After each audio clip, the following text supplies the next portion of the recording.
I'm moving. What's poppin', guys? Peace. It's your boy Jay. That's me. Let's dive into Backlash for May the 6th, 2023.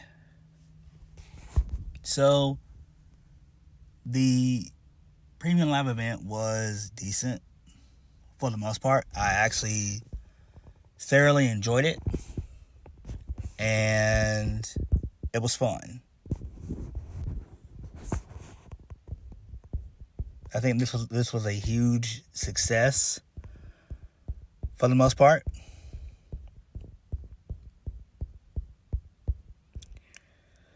So we kicked the show off with the first match of the night, that being Bianca Belair versus IYO Sky for the Raw Women's Championship. This was a very good match, very hard-hitting. IYO brought it. She controlled a good portion of the match. She worked on Bianca's shoulder for most of the match, and Bianca sold it very, very well, because IYO is maybe, 5'1", 5'2", at best, and she sold it pretty damn well, that being Bianca. This was great for the most part. The crowd was heavily into IYO for whatever reason. I have no idea why, but they were in love with her for whatever reason. Towards the end of the match, Damage Control, they come out and they get involved, and Bianca was able to overcome the odds and defeat IYO with the KOD. It made sense, but we didn't need Damage Control in the spot. And I love how on commentary, both Michael Cole and Corey Graves questioned if Damage Control needed to even get involved, because it looked like at times IYO Sky was going to win. It did. So I'm guessing they're going to further the story of them breaking up, which actually makes sense. To me, this was a great opener. It could have been a lot better if we didn't have the Damage Control interference. But this was solid, though. This was solid to kick off the show. Pretty damn good stuff to kick off the show. Moving on. Seth Rollins versus Omos. This was great. I actually love this match here, too. This was a great match. Omos dominated 90% of the match. He did basically big man power moves. Seth Rollins did a couple of suicide dives on the outside. The first one hit Omos. The second one he didn't, because Omos caught him. Towards the end of the match, MVP got involved, but he ate a super kick from Seth Rollins. Seth Rollins goes up to the top rope, hits the stomp for the 1, 2, 3. This was great. The crowd was super into it. I love this. We all know why this match happened. It was because Omos is a special attraction, just like Brock Lesnar. That's why we got Cody versus Brock, and that's why we got Seth Rollins versus Omos. They are special attraction guys. That's why we got it. Really good stuff here. I'm glad that Seth Rollins got the win. It made a lot of sense, too, because Rollins is going to be one of the guys to win the WWE World Heavyweight Championship. Let me get some water, and then we can get right back into it.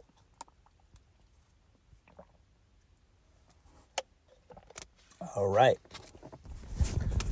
Let's continue on with the show. Triple threat action. Austin Theory versus Bobby Lashley versus Bronson Reed for the United States Championship. This match was okay, but Austin Theory retained. So, towards the end of the match, Bronson Reed, for whatever reason, he decided to bust out a damn moonsault. Austin Theory rolled out of the way. Lashley came in, speared Bronson Reed. Then Austin Theory threw Lashley out the ring and pinned Bronson Reed. Typical triple threat stuff from WWE. And this is why I hate triple threats. They suck ass. That shit pisses me off. I hate it.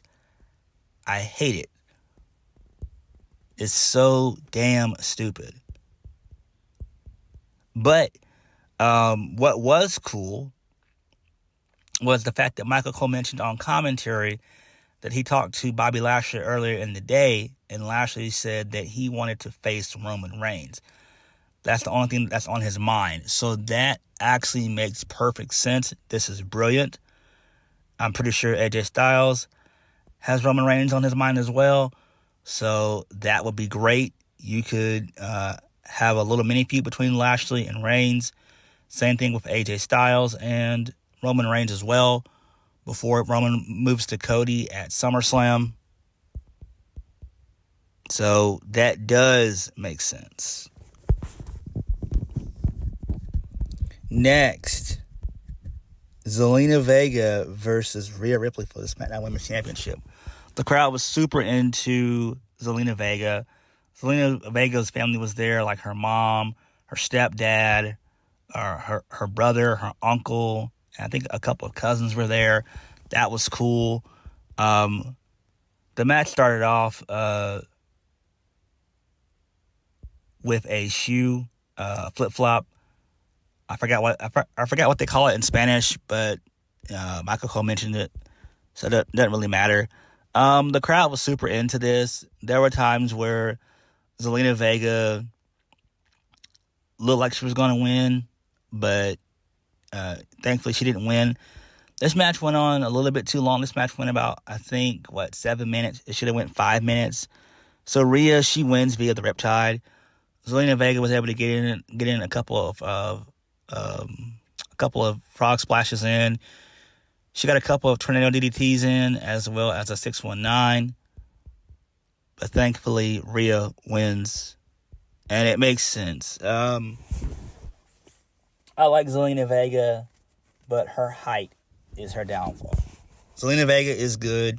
Tommy Dreamer trained her, and a couple other guys trained her as well. So Zelina Vega can actually go. It's just her only problem is her damn height. That's her only problem. She's what, like 4'11", 5 feet even? So there's that. Next, for what most people are calling in the IWC and YWC match of the night, Bad Bunny versus Damien Priest. San Juan street fight. This match was great. I enjoyed it, but the only problem I had is it went way too long. This was about at least a good 25 to 30 minutes. It was way too long for my liking. It was. But it was great. So, Bad Bunny came out with a great entrance. People loved it. The crowd went insane when he came out. And Damien Priest wore his old WrestleMania attire for when him and Bad Bunny teamed up. I think it was 2 years ago. Yeah, it was 2 years ago when they teamed up. So that was cool. And then Bad Bunny, he came out with a cart full of weapons. So I'm like, oh my God. So there was like kendo sticks, steel chairs, trash cans, trash can lids. This match was fun for the most part. So there were a lot of run-ins. Like we had Savio Vega involved as well. There was a spot in the match where Damien Priest did a Falcon Arrow off of one of the crates on the outside and threw the crowd through a table. That was awesome. I enjoyed that. And then, like I said before, Zelina Vega, he came out with the LWO, and they whooped Judgment Day's ass, and Bad Bunny gets the win via the figure 4. So this was great. It was kind of way too overbooked for me, but it was good. Well, no. My bad. Bad Bunny wins via the Canadian Destroyer, or the Bunny Destroyer. So that's fine. Like I said before, the match was good. I enjoyed it, but it went a little bit too long. You know, Bad Bunny gets the business. He loves it. He's not like Logan Paul. He's not like extremely athletic, but he gets the business, and you can tell he loves it. And I love that shit. I love when celebrities actually love the damn business. It is so damn beautiful. It really, truly is.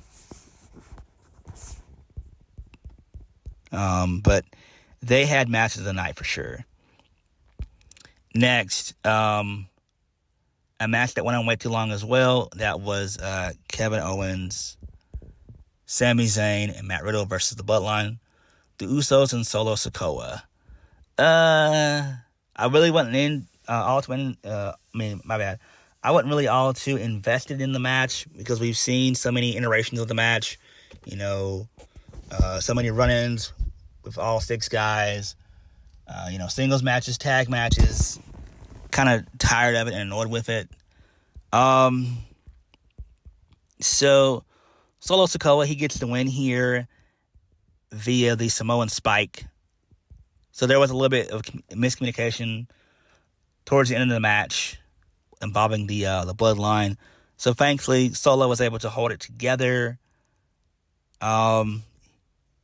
He wins via the Samoan Spike on Matt Riddle. So it looks like Solo's patience with his brothers it's beginning to wave, and I do think that we're going to see Solo probably turn on his brothers, because Solo was the main guy to hold everything together, for the most part. I don't know. It's interesting to see what happens on Smackdown this coming week, and we'll see how they go with it from there. I just wish that Roman Reigns would appear more on television, so this could have already been addressed. This should have been addressed on the Smackdown after Mania. It should have been addressed then. This is way too little, too late, in my opinion. I'm just, ready for this whole thing to kind of move on. When Roman's not there, it's like, this story is just so boring. Like, we get that Solo has an issue with his brothers, and Paul Heyman can only do so much. But I don't know, man.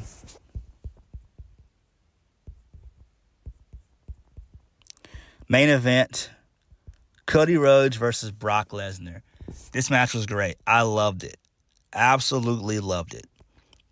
So, before the match even got underway, Cody Rhodes, he attacked Brock Lesnar. He hit him in the head with steel steps 3 times.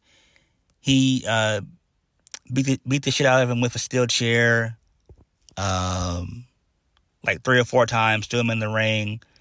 Match was underway. Cody at first did a couple of the disaster kicks. Then he succumbed to Suplex City. Thankfully, Brock didn't do a whole bunch of German suplexes this time. He did a couple of exploder suplexes, as well as just basic suplexes, which I liked. There was one part in the match where Cody was going to eat a German suplex, which he did, but he inadvertently took the turnbuckle off, and so the turnbuckle was exposed. So then, towards the end of the match, Brock he falls into the turnbuckle. He starts to bleed. Cody then beats down Brock some more. He does 2 crossroads. Brock kicks out. Brock does an F5 to Cody. He kicks out. And then Cody is about to be put into the Kimura lock.